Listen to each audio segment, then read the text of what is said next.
Hey everyone, this is Carolyn Hennesy, and you are watching the Break It Down show. Yeah, we're on the Break It Down show here, and I'm hoping that the sound is just something's weird with the sound. I'm going to try to fix that while we're talking. But Okay.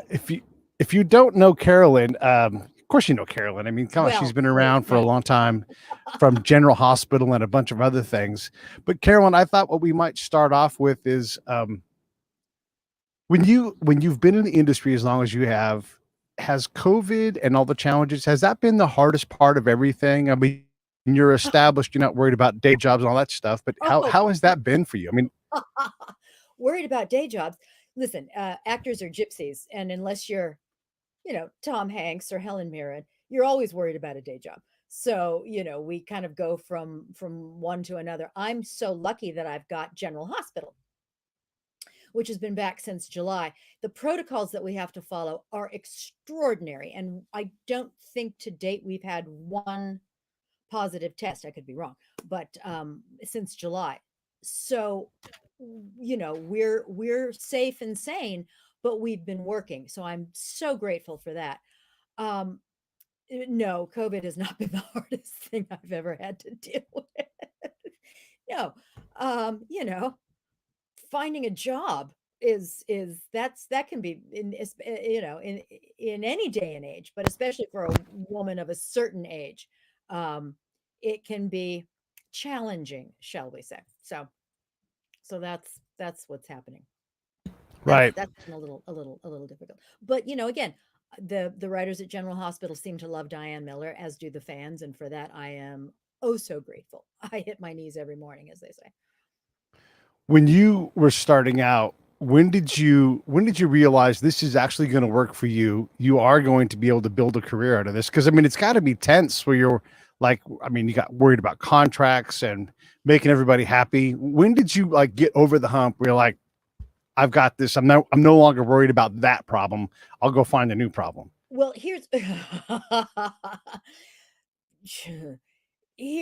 what I got over, because the contracts thing, and the finding a job thing, and the continuing, oh, hello, something's happening, something technical is happening. The continuing to find a job, that whole aspect, listen, that's still very much a part of my life. But what I got over years ago was, am I any good?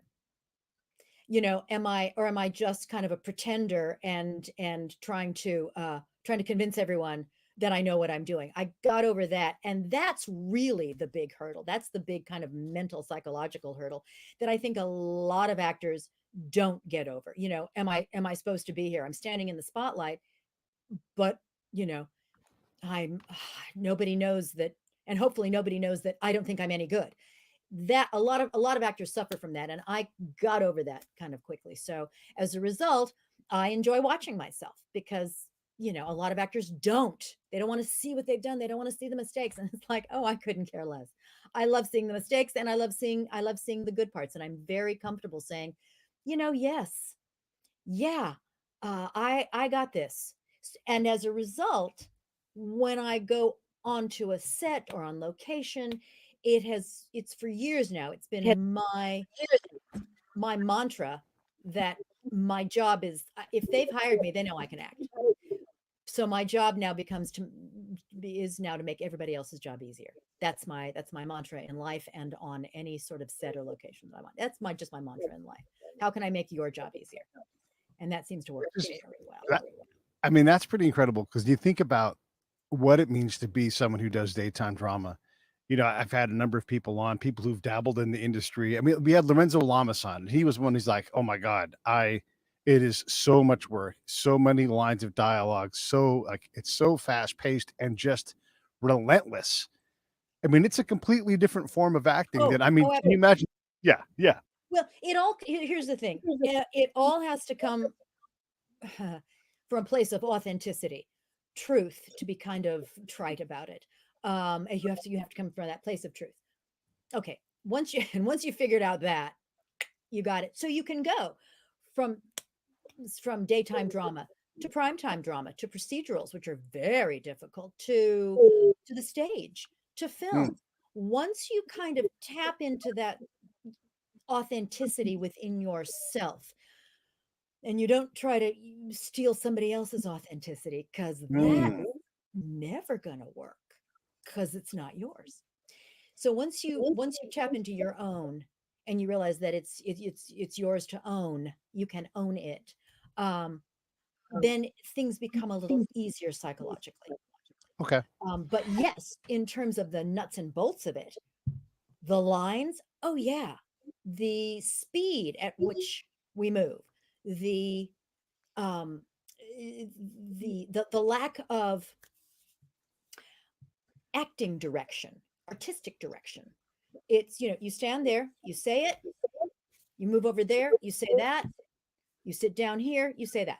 And so then it really becomes, and if you're lucky, you will get a director, like somebody like Fido Xavier, who is one of the great directors on General Hospital. So some of the others have been fantastic. And they'll say, well, I think what Diane's doing here is she's doing this. You're lucky if you get that, because they don't have time. So that's why they're very careful in casting, and they cast people who they know can deliver and make it that it's my job to make anything that is a little off work. That's my job. That's one of my that's my other job. I'll sit and I just say, you know what? You want me to move over there? I don't know why I'm moving over there. I will make it work. Period. Right. And that's that's also kind of the fun challenge of it, and putting that piece together and thinking outside of this box and going, well, why would Diane move over there? Let's figure it out. So, there's always a solution to every problem. That's fantastic. How much I guess improvisation is there in the lines? I mean, the lines are written, you're chewing through them. Is it Yes. pretty constant? I mean, you are kind of free forming, right? Well, here's the thing. I always, when somebody asks me about am I able to ad lib, I always refer to Laura Wright, who plays Carly, who is a stickler, and she's got that kind of, steel trap for a brain. She can memorize and have it be comma perfect, word for word perfect. And I am in awe of her. And she said on panels that we've been on together, she said, well, the writers have written it, and it's my job to honor what they've written. And it's like, and I'm just like, good for her, because she can do that. I can't. And I love the writers, and they do write so beautifully for Diane. But sometimes I call it garbage memory. It goes in one day and it's out the next, and it's in the next, and it's out the next. And people will come up and say, hey, you remember when you said that? It's like, no, I don't. I do not remember it at all. But there's so much coming at me, so much that I've got to get through, that sometimes I'll stumble on the syntax of a sentence, or I will stumble on a word, and it's like, I'm just lucky that I've got a decent enough vocabulary that I can pluck another word out, and if it means the same, or if it sounds good or better, they let me just keep going. Right. They've also understood that in creating Diane, because again, Diane Miller was supposed to be a 2-day role. That was it. And that was 14 years ago. Yes. 14 years ago, and now over 500 episodes. So I never knew whether I was coming or going. So I would always really strive to make Diane very much my own creation, along with Bob Guzza, who was the head writer at the time, and Jill Phelps, who was the executive producer at the time, and Elizabeth Cordy. They all sort of saw something in Diane. But as a result, it's like she's like this creation. She didn't come into the world fully formed. We've been creating her, and part of that is that improvisational thing that Diane does, that infusing of humor and wit, and she takes no prisoners. And so I've been able to kind of spice up everything that Diane says with a lot of that. So I love it. Yes, This is a lot of improvisation on my part. Which so this is interesting. I had Kate Linder on the show the other day. For those who don't know, she's from The Restless. Right. Everybody loves her. And she talked about the same thing. When she first got her gig as her part on Young and the Restless, it was a temporary contract. Yeah. And it got, and if you were to pick something unlikely to happen, it's, the maid becomes a major player in this thing. And it's, you just never know. You don't. In fact, I think it was last year, on her Emmy reel, Kate's character, Esther's long lost daughter is revealed. And Kate was able to just have some really beautiful, very touching, emotional scenes, which she was very connected to. And it was like, yeah, you don't, those are usually ancillary characters that are in the background that come in maybe once or twice a month, and they have a line, and they, um, uh, like like the housekeeper in the Quartermain mansion. She was, but she was also, uh, fans knew her, fans related to her. And her role got slightly larger. I don't think she was ever a series regular. I don't think she was ever like a main principal performer. But Alice the Quartermain maid, she created that role for herself and became. And as a result, I think it was written in that Edgar Quartermain left everything to her, which is, I think, hilarious. So. How much writing do you need now for your character? I mean, you've played her for 500 episodes. Can you almost write the responses yourself anyhow? Yes. Yes, I can. And the very first day, or one of the very first shows that I did with Maurice Benard as Sonny, I sort of put a little extra spin on what Diane was saying. Nice. And was very forceful. And the voice came over the loudspeaker and said, Diane can't talk to Sonny like that, or he'll kill her, because he's the mob boss. And I went, okay, I'll tone it down a little bit, but this now has to be kind of my own creation. And as a result, again, here comes that ad lib here, that process. I was able to kind of get a lot of that in.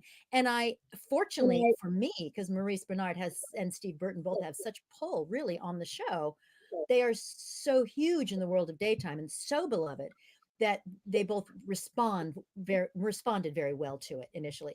So yeah, they also helped me create up here Diane Miller. So yeah, I can pretty much either tell you what Diane's going to say and look, oh, there it is. When I get my script, it's like, there it is.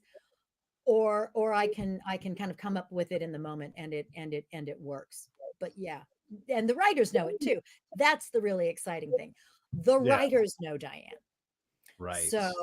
So I look on the page and I just go, that's exactly what I would say, or I may say it like this, and that's what I'll pitch, when we're, when we're rehearsing it, the one time we get to rehearse it, and usually it flies. So how many takes are you guys doing day to day? I mean, is everything one take? Oh, if they can get it in one take, absolutely. More often than it's interesting. More often than not, we can't. Something technical will go wrong, but it's not usually the actors. It's something in the booth or somebody who I don't know what it is. Right. But the actors pretty much are spot on. They're bringing their A game to every take, and if we can get it in one, we do. And then how long does it take to build that acting muscle to do that, to maintain that pace, to not get burned out? I mean, people must get burned out and take off, but how long does that take? Well, don't forget, we have a lot of dark weeks now. And so people are able to go on vacation. They're able to do other projects. They're able to kind of exercise different muscles. For me, again, we're talking about the garbage memory muscle. It's the in and out, in and out, in and out. And it's not like rehearsing for a play.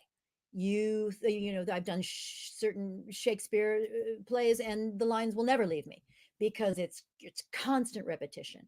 This is, you look at it, you've got it, out it comes, and then it goes, and then it goes. And that muscle, it took like a few months to build that up, but I don't think anybody knew that it wasn't fully exercised, fully built up. I hope, and right. until you build it up, you got to fake it. You got to fake it till you make it. You know what I mean? Yeah. No, otherwise you're gone. Well, but there's a way to do that where you're you're preparing, you're doing everything you need to do. And if you are given some allowance, because everybody's like, well, she's only been here 3 weeks, like Right, there's some allowance for right, that and right, ability right. to work. And maybe someone covers for you, like, oh, I That's dropped the yes, bucket. yeah, Sorry. I mean, yeah. That's where enthusiasm comes in. That's where Mm, it's like, I love being here. Can you yes, tell? And it's true, yeah. and so they'll make allowances. If they ever have to make allowances, allowances are always made for great attitude. Mm, You okay. know what I mean? Yep. If you just know, if they know that you love being there, you're so appreciative. You know that so many people aren't working and who should be working, and you are one of the incredibly fortunate. And if they sense that from you, they'll make allowances for any gaffes for a long time. I want to ask this question delicately because it's important that I be Ooh. respectful. One of the things about soaps is that cast members can stay on for decades and decades and grow from being a young person to a seasoned person. And that means that their abilities evolve in some way. Maybe they get better in some ways. Maybe their memory isn't as good anymore. How does the family, the production family, how do you all deal with that as someone like you don't want to go to your mom and say, hey, I have to take the keys from you because you no longer can drive, right? But maybe they can still act, maybe they can still do things. But how do you guys deal with someone as their skills evolve in a way that makes it more challenging to get them on the set every day, but they can absolutely still do the job? Um, as somebody who's not on the production end of it, Right. I cannot answer that from that perspective. Okay. I can only say what I've seen, and that is, yes, you keep them. You of course you keep them. They're family, Right. and they are very often more family to our multitudes of fans and viewers than their own biological families are. So of course you want to keep Lila Quartermain. Of course you want to keep, Edward Quartermain. I think I said Edgar Quartermain before. It's been so long since I've actually heard the name Edward Quartermain that I misspoke and said Edgar. Yeah. It's not. It's Edward, I think. Anyway, Yeah. of course you want to keep, the Quartermain patriarch there. So what I notice is that it gets kind of limited. Listen, Mhm. oh, for heaven's sakes, the beautiful woman who played Lila Quartermain, and whose name just escapes me. She was in Whatever Happened to Baby Jane. She played the neighbor. So anyway, if someone will tell you. Yeah. Um, she ended up not being able to walk, but Lila was in a wheelchair and they incorporated it. So you incorporate, the writers are so smart. They're very wise, and they will incorporate um until whatever issues might be going on, they'll make it part of it because these are supposed to be, and they are real people, Real and life. real people end up in wheelchairs sometimes. Real people are sometimes lose their memory. We just did a huge thing with Max Gale as Sonny's father, Mike. Max is not losing his memory. Right. Max is sharp as a tack, but he's playing Mike, who was suffering from Alzheimer's and won an Emmy for it because these are real people dealing with real issues. And it was a great teaching moment for the world. You know, how do you handle that with grace and love? Right. So in terms of the actual actors, they work around, and they play to their strengths, and they allow the actors to play to their strengths, and they try and minimize whatever issues. At least that's what I've seen. That's what I personally have seen. What goes on the fifth floor, over at the Prospect Studios, that's the realm of the gods. Right. I'm not The allowed voice in from above. there. She would never say that. Yes. Okay. And I'm glad we covered that because these are the things that I think about because it's such a fantastic element within the industry is you can hold on to this role and have it create security and comfort and artistic expression, for decades. And it's fantastic to be able to stay in a role because that's not how pretty much the rest of the industry works. No, no, no, Age no. or you break a leg and it's like, hey, sorry. And then they forget about but in the daytime drama world, you literally can have these things happen where you are like, yeah, so and so has Alzheimer's and we're going to continue to employ them and they're continue and that's going to be part of it. It's incredible. Yeah. Yes. I don't know that we've actually employed any actors. I'm sure we would, that actually are suffering from Alzheimer's or are Right. suffering from a degenerative memory issue. But like, for instance, when somebody discovers that they're pregnant, Yeah. okay, they're usually pregnant on the show. When Yeah. somebody, like, I think Laura Wright broke her leg or broke a bone in her lower leg, and she was on a little scooter with her leg. Okay, they're going to write it in. They're going Yeah. to write it in because they don't want to lose the actor. And people have issues, and that's what's, that, I mean, on a soap, they're usually much more exaggerated. I mean, I don't know what reason they gave for Carly having broken a bone, but it could be something like she was racing across hot lava to rescue her daughter who was being kidnapped in a helicopter. Right. I mean, soap goes big.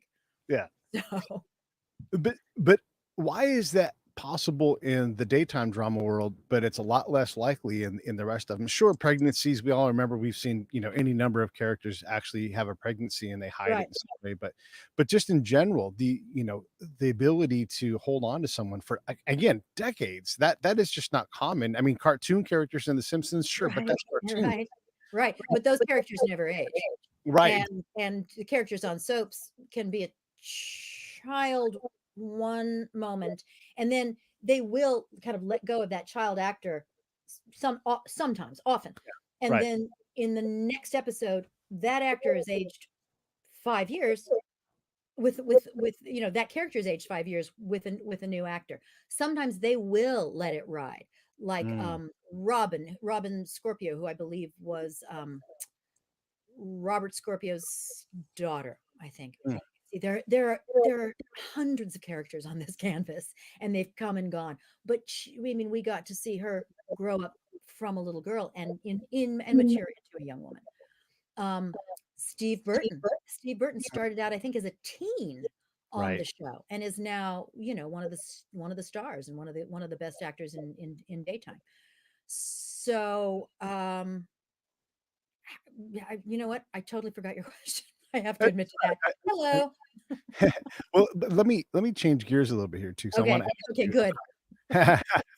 I want to ask you about the thing I was talking about before was Yes. like, it's interesting that part of the industry doesn't Oh, mind aging and evolving and right. And why can we go big? Why can we go big? I think we have to go big and try to make it real, because there are only basically like 7 story scenarios, Mm, and we've covered them all again and again yeah, and again. And how do we make it compelling television? How do yeah, we make it watchable? How do we make, somebody coming back as a twin that looks nothing like the original? How do we make that work? And this actor's no longer available. How do we make his storyline continue to work? This actor now has a different face. How do we make it work? And so it's a challenge for the writers as well. And it's also, make it compelling, go big or go home, because we've done it. We've seen a lot of it before. Again, for the last 50 years, 59 years in General Hospital. So we've seen a lot of it. How do we find a way to make it fresh? That's a challenge. And they do it. They do it. yeah, Sometimes it's a little incredible. Someone's possessed by Satan. yes, Someone has to have an exorcism. Someone, had all their organs harvested, and they're back on the show. So, I mean, how do we, because it's like you can't turn away. You have to watch, and you have to watch how they make it plausible. So it's a lot of fun. Okay, you changing gears. What were you gonna say? you come from a family of people in show business. There are Oscars and Emmys and all these things, and as you're growing up, I mean, that's that's the normal path for you. That's not normal for somebody who lives in, Jasper, Indiana or something, but you're you're from a town and a community where this is norms, right? So what kind of pressure does that put on someone who's coming up trying to get a gig? There's the pressure of like not leaning on the family name, or hey, get me in the door, and just trying to prove yourself always, always, always. Talk a little bit about that, because I'm curious how that goes. And then ultimately you get recognized at the peak of your profession. And what does that mean? Yeah. Well, I did have a sort of behind the scenes production royalty um, upbringing, because my father was an Academy Award winning production designer. He won for Fantastic Voyage and when in 1966 when I was 4. Yes, do the math. And so as I say, I'm the only person that I know personally who grew up rehearsing their Oscar speech, holding one. Right. And then my father was nominated 2 more times. So yeah, I was a studio brat. As I say, I walked onto my first soundstage at the age of 4, and I said, I don't know what happens here, but I'm gonna do it. I don't know what it is. I'm gonna do it. Period. It just, I was lucky that I happened to have a penchant for acting. But no one in my family either pressured and or wanted me necessarily to be an actor. And my father passed away when I was 19. So I was studying in London. I had to come back. So I didn't have him once I was ready to open the door. I had to do everything on my own. My aunt is an actress, but was not interested, I guess, in helping. So I could not rely on her. So everything that I've done, even though I had this behind the camera pedigree, and my father was terribly beloved. I mean, he was just worshipped because of the way he interacted with everyone, not necessarily actors, because actors, God love them, take or leave, but the crew, the lifeblood of any production. It's not who's above the title. It's everyone that's on the end credit scroll. They are the lifeblood and the bones and the muscles and the sinews of any body of work. That's them. And so my father was beloved because he understood that, and he imprinted that on me from probably when I was in the womb. It's like, I don't care what you want to be.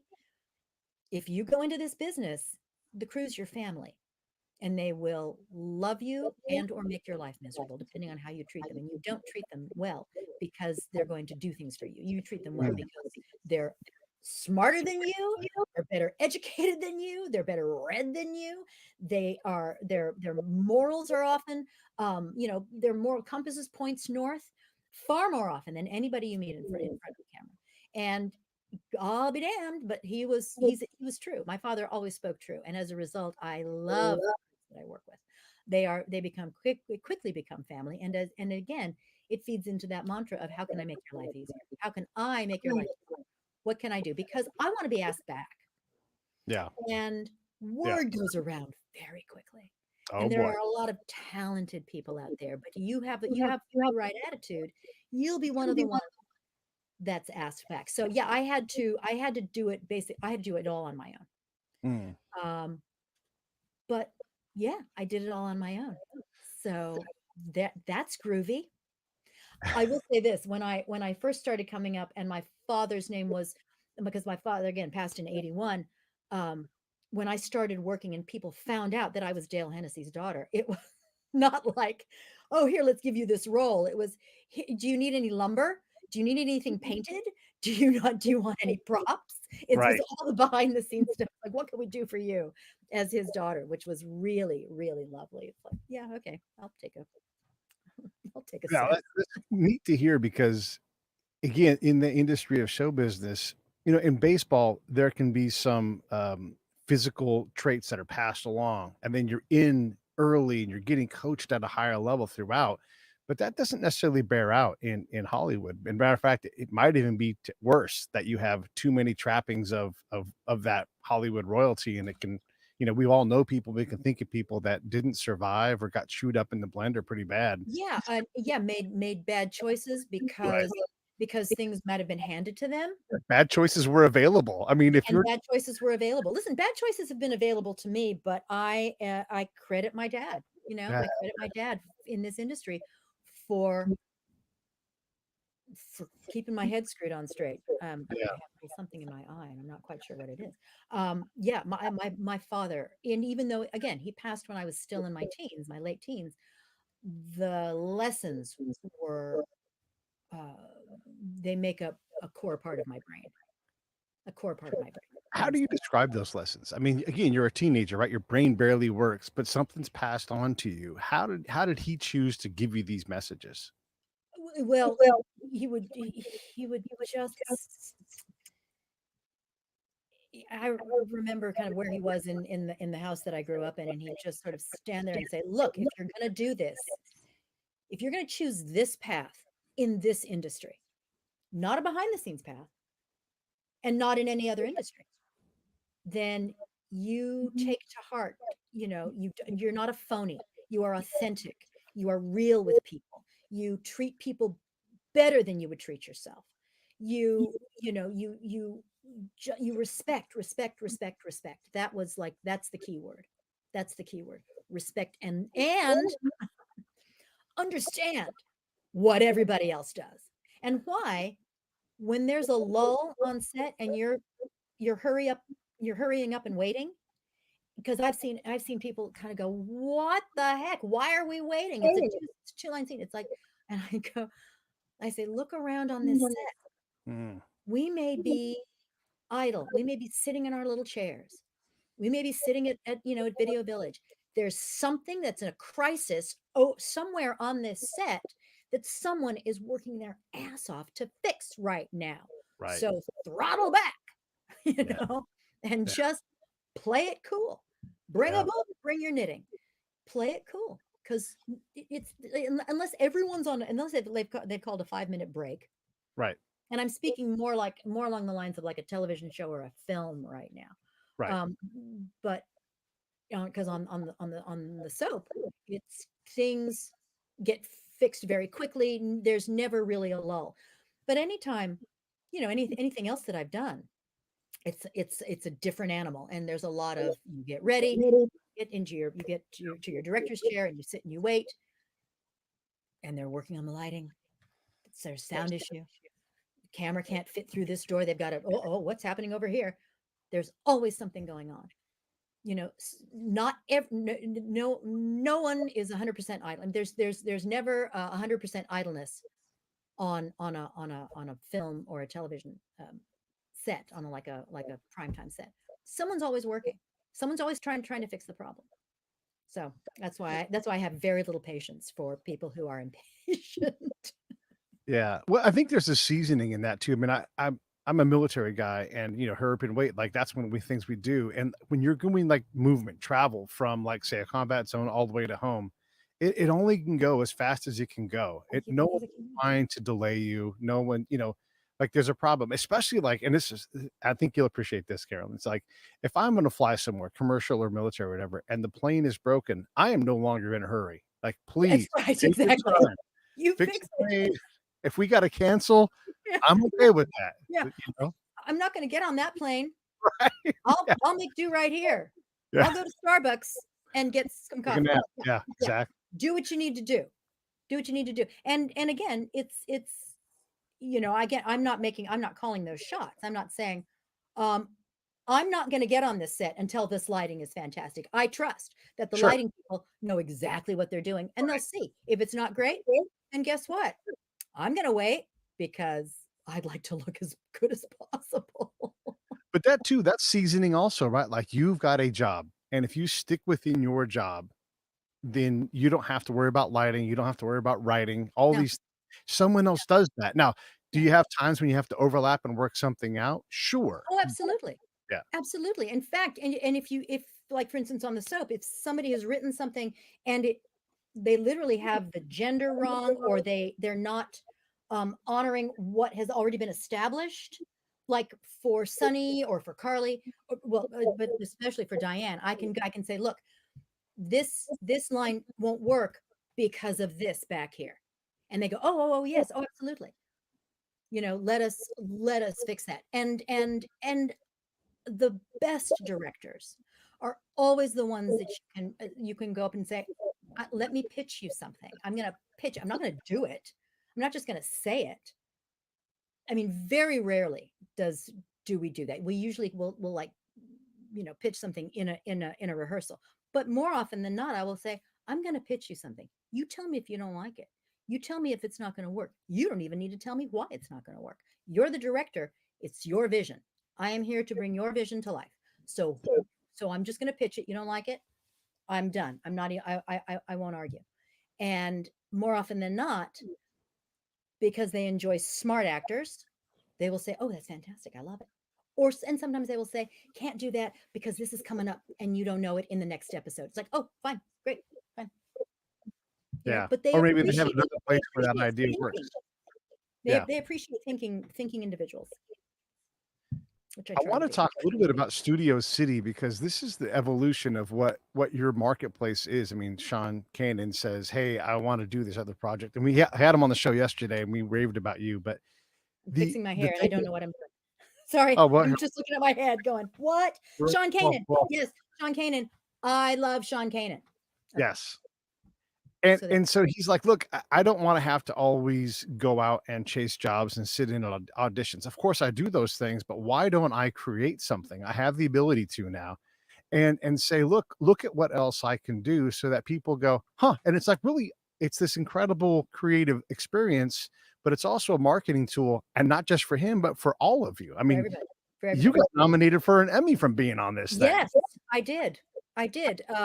Listen, with any luck, it'll happen again. Who knows?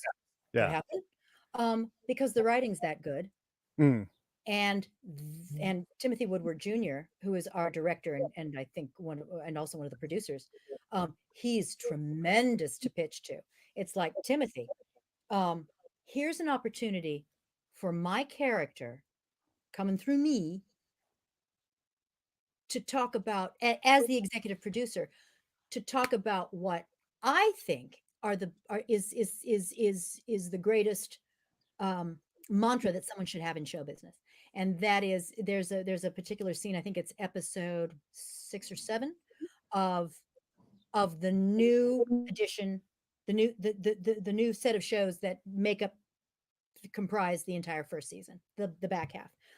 And I'm speaking to this actress who says, you know, I really work hard. And I want a better storyline. And I just stop everything. And I say, really? Really? You know, craft service, where are you? And someone will say craft service. And I say, he works hard. Where's the lighting guy? He works hard. Yeah. This person works hard. You don't work hard. They work harder in a day than you will in a year. So again, that was lovely to be able to say, as Gloria, which I think is an homage to Gloria Monty, to be able to say in Studio City, to be able to kind of pitch that and say, listen, this is what I would love to say. I'm so sorry. There seems to be something that is delighting being in my eye, and so, you know, I'm just going to have to battle that. You battle away. Studio City, Sean did it. He did it. And it was 2 years, I think, in the making, probably longer now that I think about it. He got his dream cast together. He got great writers. He filmed this sucker in, like, you know, a week. The first half of the first season. The second half of the first season, I think, was filmed also in something less than a week. And we were able to have great, wonderful free reign with our characters, as long as we kind of adhered to basic plot points. And he knew in casting what he wanted. Sarah Joy Brown, who is just tremendous in the role of his sister. Tristan Rogers, who won the Emmy, and rightfully so, as his father, who is but not his biological father. And they get into that in the show. And he's battling cancer, and stunning performances. Sean, stunning performances, really great. And again, he's a human being. He happens to be a soap actor. We see that part of his life, but soap actors are also human beings. It turns out. As a surprise. Yeah. So it's a great kind of look within, it's like a Russian doll of Right. a series. You take it apart, there's something else inside. You go deeper and deeper until you get that fine, that little nugget inside. And for those who are interested in Studio City, you can watch it on Amazon Prime. There's the link for it right there, and check that out. Yeah, it's neat. And when I described it to Shauna, I said the best way I can do it is someone from the outside is it's sort of like a Gary Shandling show version, but with daytime Yeah. drama as the setting. So you get Yeah. to see like they do the shot and they pull back, and all of a sudden you're behind the cameras and they're talking about a date or whatever it is. Yeah. Um, when he pitches you on this idea, how much of a favor is this? I mean, how do you make the decision to because this is not an established format, right? Like this is not like, oh, this is a winner of a project. So at some point you're deciding, is this time? Well, first of all, it's Sean. And Sean and I have Okay. worked together. Yeah, that carries a tremendous amount of weight. And Okay. three things. It's Sean. The material was fantastic, and it started out actually as a full-blown comedy. I think the original name was The Bubble. And Mm. and then credit to the writers, the producers, and Sean. He put some pathos in it, put some real gravitas in it with Tristan's character and some other characters in this first season. So it goes high and low. So Sean, the writing, and also you never say no. No is a Mm. very important word in this industry, and knowing when to say no. So let me amend that. It's you have to know when to say no. Yeah, but you also never know that sometimes by saying yes, you get you get goodies. You get a series. You never know where something's going to lead you. So by opening yourself up to all of these incredible opportunities that come your way, you never know where something's going to lead. Most of the time they lead nowhere. That's fine. That's fine. You got something else under your belt. You had a new and different experience. You made some new contacts. You made some new friends. You helped out. You increased your karmic, your karma points. You worked off some karmic debt. Who knows? Whatever it is. But and listen, there come things to me and to everybody where you just go, no, I'm sorry, I can't do that. I mean, I'm not going to audition for a play reading for your theater company. It's like because what that says to me is, and it's not me being super duper arrogant, it's just what's going to be the best use of my time. And if you don't know my body of work, because the body of work also has to be respected by Yeah. somebody who's going to want to employ me. And if you don't know the body of work and the range, and if you haven't done your research, Yeah. then why should I come and work for you? Why should I come and work with you? Listen, Steven Spielberg wants me to do a reading, then I'm there. Different But story. you know what I mean? It's like Yeah. as you progress, as you kind of get more under your belt, your cachet is worth more.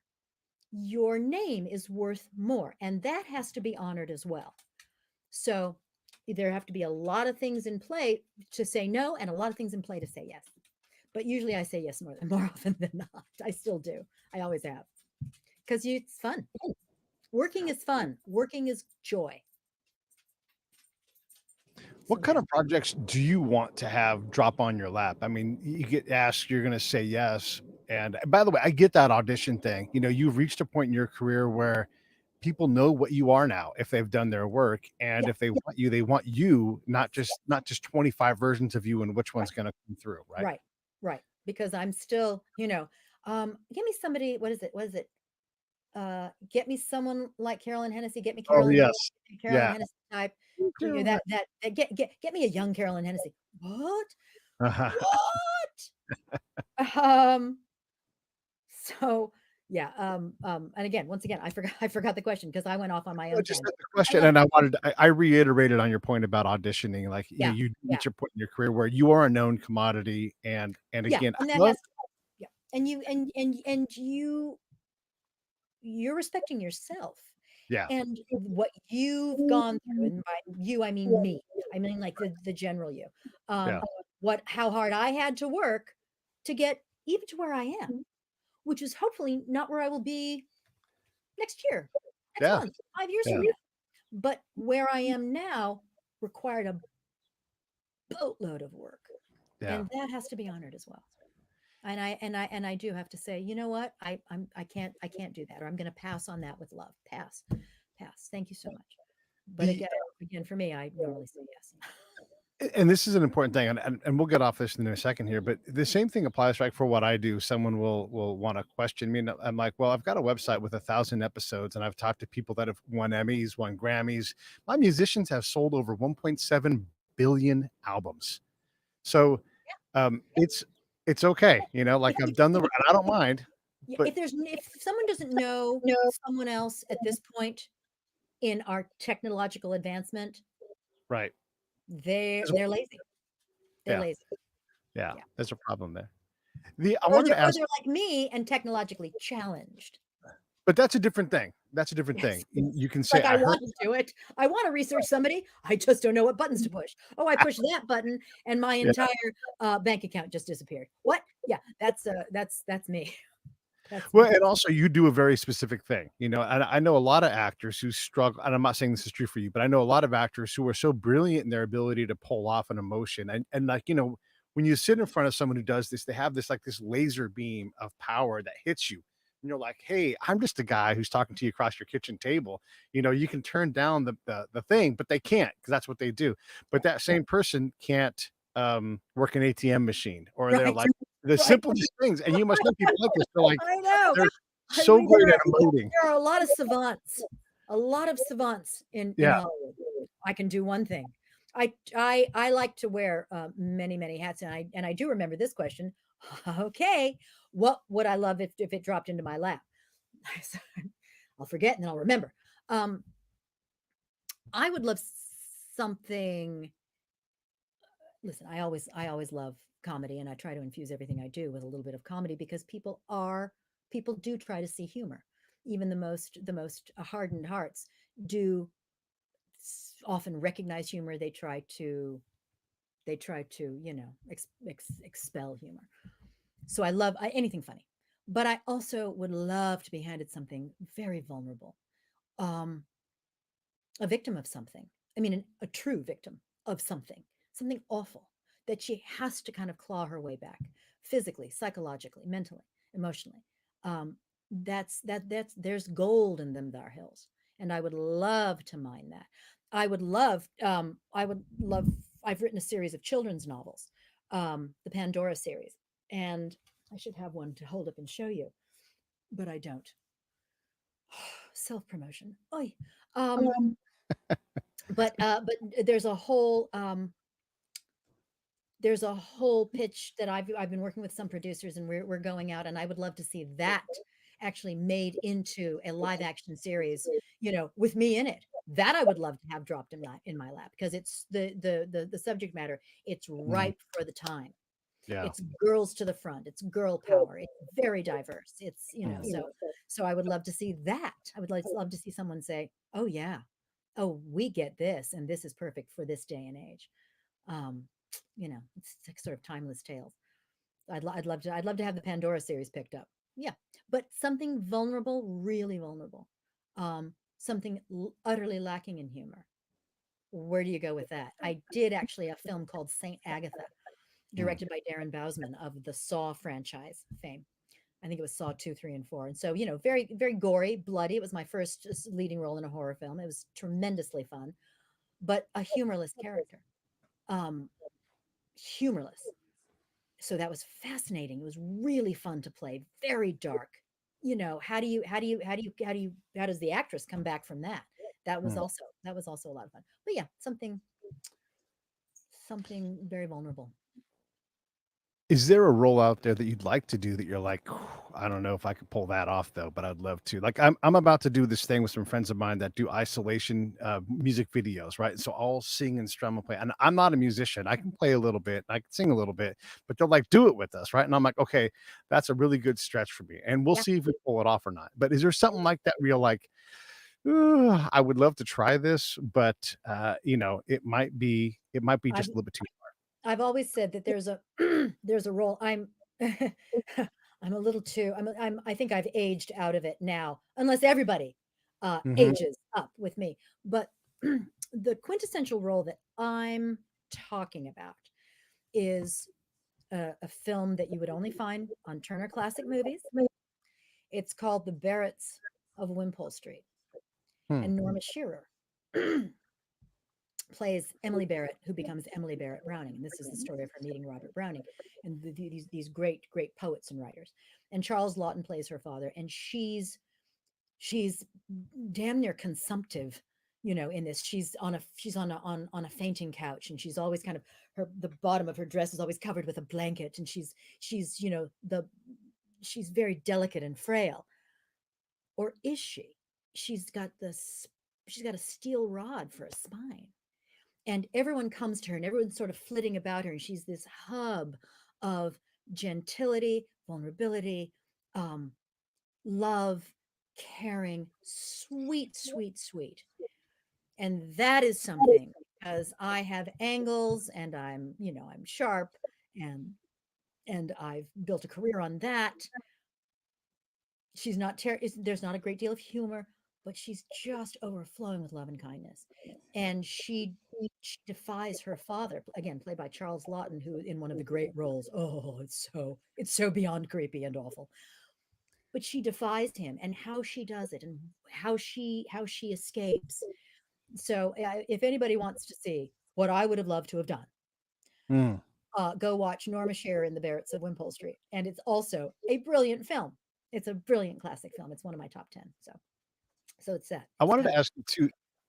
I had Don Most on the show, and I was asking him, like, what's next? Like, how long do you want to continue to do this? And, look, I'm just a little bit younger than you, but I look forward to the future. And I'm like, man, 20 years from now, I'm going to be a completely different person. And we don't know how fast we're going to age. Some people go to a certain point and then they fall off the cliff and then right, they're no longer capable. But right, right. how do you look at, I mean, and especially in such a rugged place for people who are trying to work as we all get older. And if you don't want to talk about this, we can skip it. But No, no, no, no, no, no, no. I want to. They're. I would like to drop dead on stage. love it. I want to drop Yes. dead on stage. It's as simple as that. And I want to go out having just made them laugh. Yeah. Yeah. Um, Yeah, I would. I was recently in actually about 3 or 4 years ago in a play called Masterclass, where I played the Mhm. great diva Maria Callas, and that was a seminal experience for me. And I said, if I drop dead playing this role on stage, I've done it. I've kind of hit.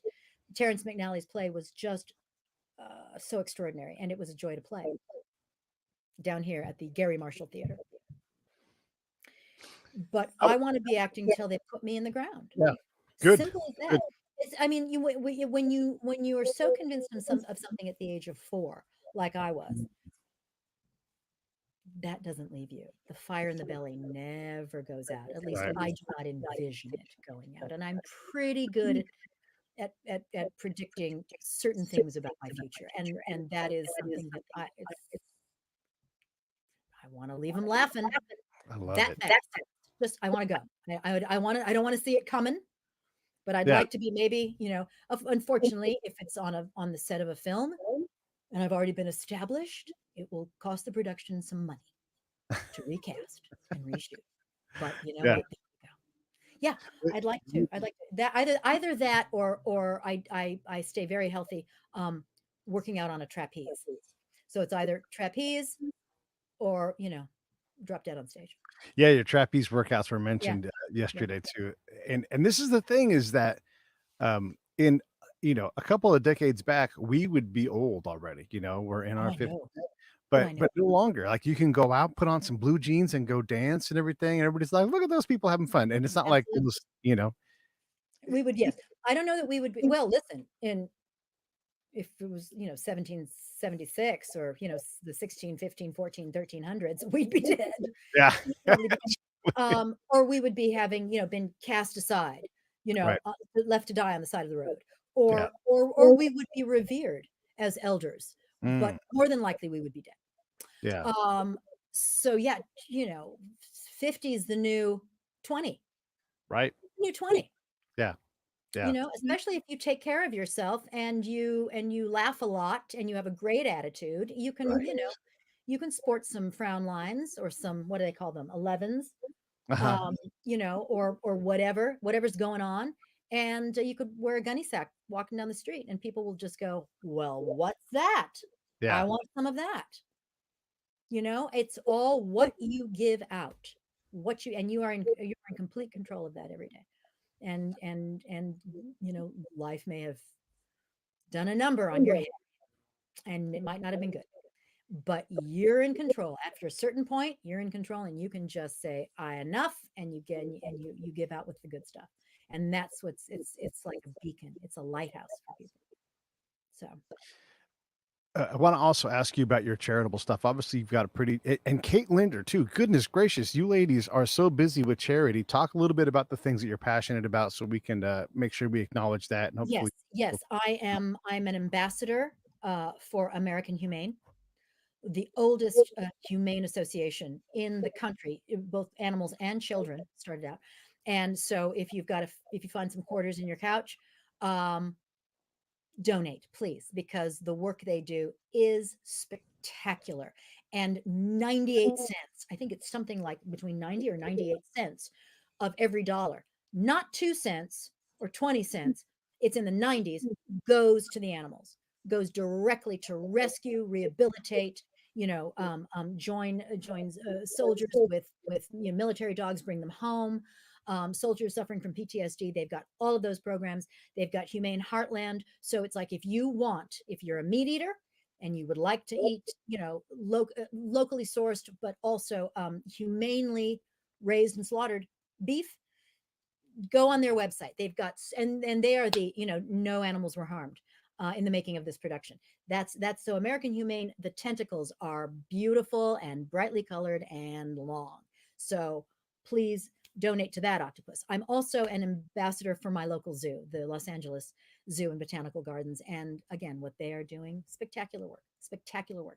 And as an animal advocate, not an activist, and there's a big difference, I understand the importance, certainly these days, of modern, that's the key word, zoos and aquariums, because we've run out of space, we're killing species, and these are the last arcs of preservation. So the Los Angeles Zoo and Botanical Gardens, for those are the two big ones for me. I also donate to Lek Chailart's Elephant Nature Park in Chiang Mai, right outside of Chiang Mai in Thailand. But for anyone who's at all interested in donating to what I love, find your local shelter. Donate your blankets. If you're going to Costco, buy an extra flat of dog food, or split yours up and donate a can or two to your local shelter. Blankets, chew toys. If you're buying a toy for your animal, just pick up something cheap. Pick up a bag of treats and take it to your local shelter, and or your local zoo. And if your local zoo does not meet approved accredited standards, look them up. They're really cool. They're on the American Humane website or the Association of Zoos and Aquariums, AZA or ZAA. If they don't meet those standards, write a letter. Talk to the curator of the zoo collection. Talk to the CEO or the chairman. Go find somebody to talk to and say, I want these changes made. I want these changes made, and then I will be able to tout my home zoo as a great place to go. But I want to see that. I want to see this. That beaver enclosure is not right. That elephant enclosure, I want to see elephant enrichment happening. I want that program in, because if enough people do that, people will listen. Yeah. So it's all about the animals. It's what's best for them. And that's why I have a friend who's keeping their dog alive for them. And I just am losing my shit. And I say, you have to always think about what's in the best interest of the animal. What's in the best interest of the animal. And it's tough, but you got to let go. Gotta let go, make room in your heart for something else. So animals, and our returning vets, and our men and women who do,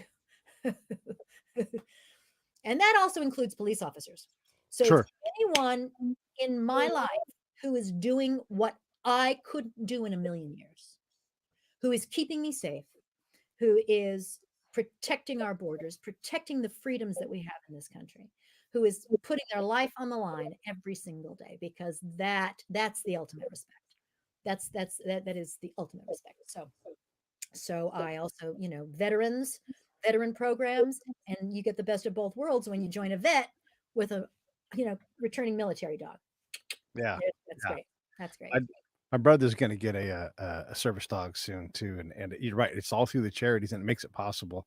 I also wanted to add too, if you are, for the viewers, if you're watching and you're like, I've been meaning to do this, all you've got to do is buy a Charity on Top gift card and give it to someone who does charity stuff, and then they will donate it to whatever charity they want. It's like a gift card, but it's for charity, and there's no more profitable way for the charity to receive money than this way, because it comes in a big wad of cash, and you can cover the transaction fee is like standard credit card transaction fee. It's super low.